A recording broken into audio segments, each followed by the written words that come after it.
ગોંડલના ચકચારી કેસમાં રીબડાના રાજદીપસિંહ જાડેજાને જેલમાંથી થયો છુટકારો।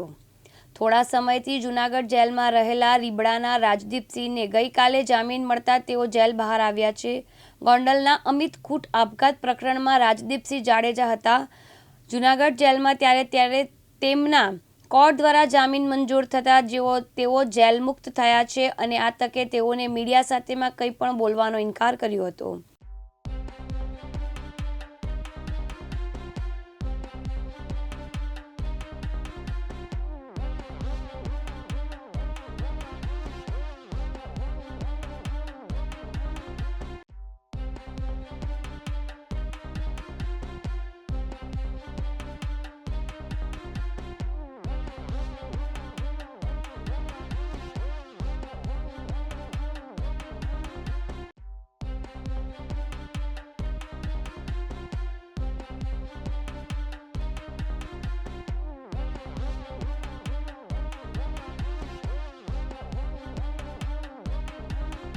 પ્રકાશ દવે સાથે યજ્ઞેશ ભટ્ટ, દિવ્યાંગ ન્યૂઝ, જૂનાગઢ।